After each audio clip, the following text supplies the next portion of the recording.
এদের শাস্তি কি হবে শোনার দরকার আছে না নাই? তাহলে আমরা একটু কোরআনের পৃষ্ঠায় তাকাই যে কোরআন কি বলে। যারা সম্পদের যাকাত আদায় করে, ফাঁকিবাজি করে, এদের সম্পর্কে আল্লাহ কোরআন কি বলে আমরা জানি নাকি? আল্লাহ কোরআন বলে ওয়াল্লাযীনা ইয়াকনিজুনা আয-যাহাবা ওয়াল ফিদ্দা ওয়া লা ইউনফিকুনাহা ফি সাবিলিল্লাহ ফাবাশশিরহুম বিআযাবিন আলীম। আল্লাহ রাব্বুল আলামিন বলেন যারা স্বর্ণ রূপা জমা করে রাখে, যারা ধন সম্পদ জমা করে রাখে, ওয়া লা ইউনফিকুনাহা ফি সাবিলিল্লাহ, তার থেকে আল্লাহর রাস্তায় খরচ করে না। আল্লাহর রাস্তায় খরচ করে না, দান করে না, এতিম অসহায় গরিবদেরকে দেয় না। ফাবাশশিরহুম বিআযাবিন আলীম, আল্লাহ বলেন তাদেরকে যন্ত্রণাদায়ক শাস্তির সুসংবাদ। শাস্তি কি সুসংবাদ হয় না দুঃসংবাদ হয়? আল্লাহ বলেন সুসংবাদ দাও। আল্লাহ কটাক্ষ করে বলছেন এখান থেকে আমরা শিক্ষা নেই। ফাবাশশিরহুম বিআযাবিন আলীম, তাদেরকে শাস্তির সুসংবাদ দাও। এই সুসংবাদটা কি আল্লাহ সামনে বলতেছে। আল্লাহ রাব্বুল আলামিন বলেন ইয়াউমা ইউহমা আলাইহা ফি নারি জাহান্নামা ফাতুকওয়া বিহা জিবাহুহুম ওয়া জুনুবুহুম ওয়া যুহুরুহুম হাযা মা কানাসতুম ফাযুকু মা কুনতুম তাকনিজুন। আল্লাহু আকবার। আল্লাহ রাব্বুল আলামিন বলেন ইয়াউমা ইউহমা আলাইহা, যারা ধন সম্পদ টাকা পয়সা জমা করে রাখে, ব্যাংকে অ্যাকাউন্ট করে রাখে, ঘরের মধ্যে পুঁতে রাখে, ধন সম্পদ আল্লাহর রাস্তায় খরচ করে না, গরিবদেরকে দেয় না। ইয়াউমা ইউহমা আলাইহা ফি নারি জাহান্নাম, এগুলোকে হাসরের ময়দানে জাহান্নামের আগুনে গরম করা হবে। জাহান্নামের আগুনে এগুলোকে গরম করা হবে। জাহান্নামের আগুন কেমন এটা জানা আছে না নাই? দুনিয়ার আগুন থেকে 69 গুণ তেজ বেশি। ওই আগুনে যারা যাকাত আদায় করে না, গরিব অসহায়কে দেয় না, সম্পদ জমা করে রাখে, পুঞ্জীভূত করে রাখে, এগুলোকে জাহান্নামের আগুনে গরম করা হবে। গরম করে কি করব? এটা কোরআনের আয়াত। বিশ্বাস না করলে ঈমান সাথে সাথে সবাই কয় না, বিশ্বাস না করলে ঈমান সাথে সাথে আল্লাহ কয় ফাতুকওয়া বিহা জিবাহুহুম, তার ওই সম্পদ, ওই টাকা, ওই স্বর্ণ চাঁদি জমা করে আল্লাহ রাব্বুল আলামিন জিবাহুম, তার কপালে সেট দিবেন। জিবাহুহুম, কপালে ললাটে আল্লাহ দাগ দিবেন। দুনিয়াতে টাকা রেখেছো, স্বর্ণের উপর রেখেছো না, গরিবের দামে মজা নাও, দিব কপালে।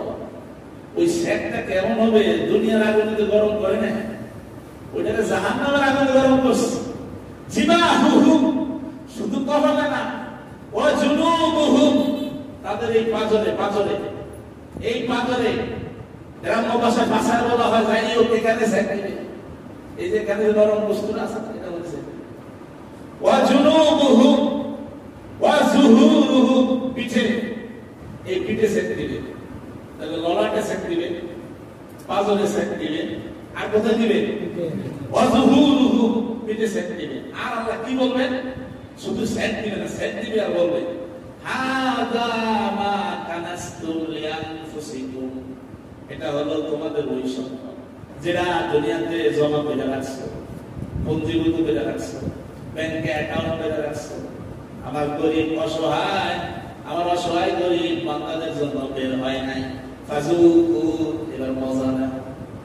ফাযুকু মা কুনতুম তাকনিজুন, এবার মজা নাও। জমা করে না কেমন মজা, এবার সাপ দাও। ওই সেট দিবে আর বলবে আল্লাহ দুনিয়াতে জমা করছো না, মজাটা কেমন লাগে?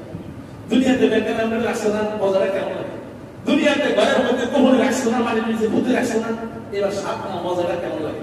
সেট দিবে আর আল্লাহ বলবে ফাযুকু মা কুনতুম তাকনিজুন, মজা কেমন লাগে? সাপটা কেমন লাগে? তাহলে বুঝেন সেই সময় অবস্থাটা কেমন হবে। এটা হলো আল্লাহর কথা। এবার বিশ্বনবী কি বলছে এটা কি আমরা শুনবো? যে যাকাত আদায় না করে তার ব্যাপারে বিশ্বনবী কি বলছে এটা কি শুনবো? আল্লাহ শুনে আমাদেরকে আমল করার তৌফিক।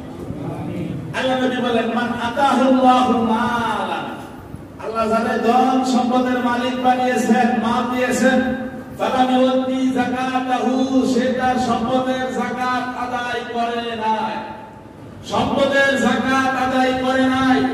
মুসফিলাহু ইয়াউমাল কিয়ামতি সুজাআন, কিয়ামতের দিন তার ওই ধন সম্পদকে বিষধর সাপের আকৃতিতে পরিণত করা হবে, বিষধর সাপের মতো বানানো হবে।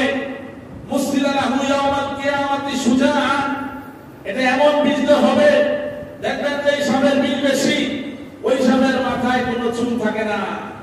বেশি বিষ হওয়ার কারণে ওই মাথায় তার কোনো চুল থাকবে না। আকরালাহু যাবিবাতানে, তার চোখের মধ্যে পুতুলি থাকবে, ভয়ঙ্কর পুতুলি থাকবে। ইতাওয়াহু ইয়াউমাল কিয়ামা, তার ধন সম্পদকে সাপ বানায়া, বিষধর সাপ বানায়া তার গলায় পেঁচিয়ে দেওয়া হবে। ইতাওয়াহু ইয়াউমাল কিয়ামা, কিয়ামত দিবসে তার গলায় পেঁচিয়ে দেওয়া হবে। শুধু হেসাবেটা ওই সাপ কি করবে বিশ্বাস মনে হয় না। যে আল্লাহ রাব্বুল আলামিন মুসা আলাইহিস সালামের হাতের লাঠিকে সাপ বানাইছে না বানায় নাই? হাতের লাঠিকে সাপ বানাইছে। বনি ইসরাইল ৭০,০০০ জাদুমন্ত্র দিয়া যা কিছু বানাইছে সব মুসা আলাইহিস সালামের সাপের পেটের ভিতরে আসছে। এত বিশাল সাপ আল্লাহ দুনিয়াতে বানায় দেখাইছে না দেখেন? তাহলে ওই সাপটা কেমন আসবে বাজারে? এই সাপ যখন গলায় ফেসাইবে, সুম্মা ইয়াকুযু বিলিহিজি মাতাইহি, সাপ এইভাবে তার সোয়ালে ঠুকুর দিবে, এইভাবে। এরপরে তারে বলবে সুম্মা ইয়াকুলু আনা মালুকা ওয়া আনা কানজুকা, আমি তোমার সম্পদ, এটা গালের মধ্যে দিব ঠুকুর।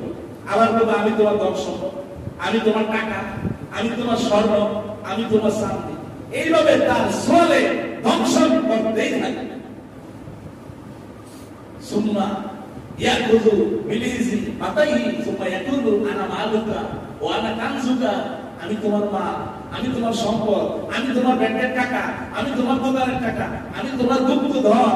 এইভাবে সাপ তাকে আঘাত করতেই থাকবে। এই জন্য কেউ যাকাত দিয়ে আর কেউ যাকাত দিয়ে না। আল্লাহ বুঝার তৌফিক দান করো। এখন যাকাত কোথায় দিব?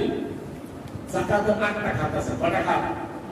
ইন্নামাস সাদাকাতু, আল্লাহ একেবারে ইন্নামাস সাদাকাতু লিল ফুকারা ওয়াল মাসাকিন ওয়াল আমিলিন, সংক্ষেপ করি, সময় যেহেতু শেষ, কথা তো বলতে হবে। অলমোস্ট 8টা খাত আছে।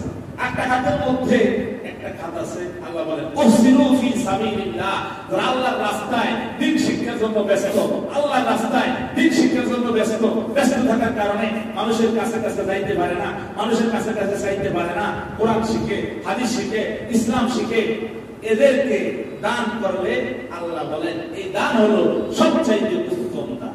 সুবহানাল্লাহ। কিন্তু এই যারা সচরাচর ফকির, গরিব, অসহায় যারা দেখি তাদেরকে দান করবেন, কিন্তু তাদেরকে দান করলে অতিরিক্ত সওয়াব পাবেন না। আপনার দান কবুল হবে, যাকাত কবুল হবে, কিন্তু অতিরিক্ত সওয়াব নাই। কারণ আপনার এখন যারা ফকির মিসকিন, এদের ব্যবসা, এটা এদের ব্যবসা। জোহরের নামাজের সময় সেখানে এসে ভিক্ষা করতেছে, তার নামাজ কোন সময়? এটা প্রত্যেকদিন দৈনিক। এখন ফকির যারা আছে আপনার প্রত্যেকদিন আমি কি খবর, কত টাকা? তো হুজুর আইলে 500 টাকা, তাহলে মাসে কত? 15,000। দৈনিক 1000 করলে মাসে 30,000, 25,000 ব্যবসা। এই জন্য এটাকে অনেকে পেশা হিসেবে নিয়েছে। 100 জনের মধ্যে 95 জন এটাকে পেশা হিসেবে নিয়েছে। বিশ্বনবী বলেছে যারা এরকম এই ফকিরি ব্যবসা নিবে, এই মিসকিনের ব্যবসা নিবে, মানুষের দ্বারে দ্বারে ঘুরবে, এদের গালে আসনের ময়দানে কোনো গোশত থাকবে, কোনো গোশত। হ্যাঁ, এবং যদি অসহায় হয়, আপনিও জানেন আমিও জানি, আসলে লোকটা অসহায়, লোকটা আমল করে, অসহায়, তার দরকার, তাকে দেন। কিন্তু যারা পেশাদার, যারা ঘুরে ঘুরে বেড়ায়, ভিক্ষা করে, ওটা পেশায় পরিণত হয়েছে, ওখানে দান করলে অতিরিক্ত সওয়াব হবে না। আমি দান করতে নিষেধ করি না, দান করেন, কিন্তু অতিরিক্ত সওয়াব নাই। দেখে, জেনে, বুঝে, শুনে এরপরে দান করবেন। আপনি তাকে দান করছেন, খুব কষ্ট লাগছে, 10 টাকা, বাড়িতে দেখেন বহুত টাকা, বহুত চাল জমে আছে, খোঁজ নিয়ে দেখেন। এই জন্য যারা পেশাদার ফকির, এদেরকে দান করলেন। আবার বুঝানি আবার বললেন না যে হুজুর বসে ফকিরদেরকে দান করতে, এটা না। পেশাদার ফকিরদেরকে দান করলে অতিরিক্ত সওয়াব হবে। পেশাদার ফকির যারা, এমনি মিসকিন গরিব সেটা ভিন্ন কথা। পেশাদার ফকিরদেরকে দান করলে অতিরিক্ত সওয়াব হবে। কিন্তু একটা মাদ্রাসার বাচ্চা, একটা এতিমখানার বাচ্চা, সে আপনার কোরআন শিখে, নামাজ বাধ্য হয়ে মাদ্রাসায় পড়তে হয় না, হয় না? ইচ্ছে করেছিল শুরু হোক বলুন নামাজ পড়তে হবে, নাহলে নামাজের পরে হুজুরের পিঠ নিয়ে আসে না, নাই আসতে ওখানে দিলে ও যে আমল করবে, ও যতটুকু করবে এর সব আপনি আমি পাবো না, পাবো না। এই জন্য জেনে শুনে বুঝে যেখানে দিলে আপনার আমার আমল নামায়, আপনার আমার বাবা মার আমল নামায়, যারা কবরবাসী হয়ে গেছে তাদের আমল নামায় কিছু জুটবে, ওখানে আমরা দেওয়ার চেষ্টা করবো। আল্লাহ বলেন কাদাল ফাকরু আন ইয়াকুনা কুফরা, দরিদ্রতা মানুষকে কুফরির দিকে নিয়ে যায়। আমরা না দান করার কারণে অনেকে খ্রিস্টান হয়ে যায়, অনেকে একটা গরু কিনে দেয় তুমি খ্রিস্টান হও, এবং একবার ঠিক কিনে দেয় তুমি ইসলাম ছেড়ে দাও, এইভাবে ছেড়ে দেয়। এই জন্য মানুষ যদি অন্যদিকে যায়, এর জন্য সমাজের ধনী ব্যক্তি যারা আছেন এরা দেয়, ধরবে। এই জন্য আমরা দিব তো ইনশাআল্লাহ। যদি ইসলাম কায়েম হয়, ইসলাম কায়েম যদি হয়, আল্লাহ উপস্থিতি বলেছে না যে ব্যক্তি আল্লাহর নবীর জামানায় একটা ওটের রশির যাকাত দিয়েছে, সে যদি এখন সেটা দিতে অস্বীকার করে, আমি তার সাথে যুদ্ধ করব। কি করব? তাহলে এখন ইসলামিক খেলাফত যদি থাকতো, ইসলামিক খলিফা যদি থাকতো, তাহলে যারা যাকাত দেয় না তাদের সাথে যুদ্ধ করে হলেও তাদের সম্পদ থেকে যাকাত উত্তোলন করতো। কথা বলেন ঠিক না ঠিক? এজন্য আমরা যেরকম সমাজ চাই, ইসলামী সমাজ আসল কোরআনী শাসন এই বাংলাদেশে কায়েম হোক। কথা বলেন ঠিক না ঠিক? আল্লাহ কবুল করো, এই দেশটাকে ইসলামের জন্য কবুল করো। এইরকম আরো অনেক কথা, সময় নাই। আজকে কত রোজা? 20 রোজা। আজকে কিসে বসবে? ইতিকাফ। ইতিকাফের তো অনেক সওয়াব, আপনারা জানেন। ইতিকাফের সওয়াব অনেক বেশি। বিশ্বনবী মুহাম্মদ সাল্লাল্লাহু আলাইহি ওয়াসাল্লাম বলেন, যে ব্যক্তি মানিতাকাফা ইয়াওমান ইবতিগা ওয়াজহিল্লাহ, যে ব্যক্তি আল্লাহর জন্য ইতিকাফ করবে শেষের 10 দিন, বাইনাহু বাইনান নারি সালাসাত আনাদিকা, জাহান্নাম তার থেকে 3 খন্দক দূরে সরে যায়। আল্লাহ নবী বলেন, আবাদা মিম্মা বাইনাল খাফিকিন, এক খন্দকের দূরত্ব আকাশ এবং জমিনের মধ্যে দূরত্বের থেকেও বেশি। তাহলে ইতিকাফে বসা ভালো না? আল্লাহ এই সওয়াবের মধ্যে কোনো সন্দেহ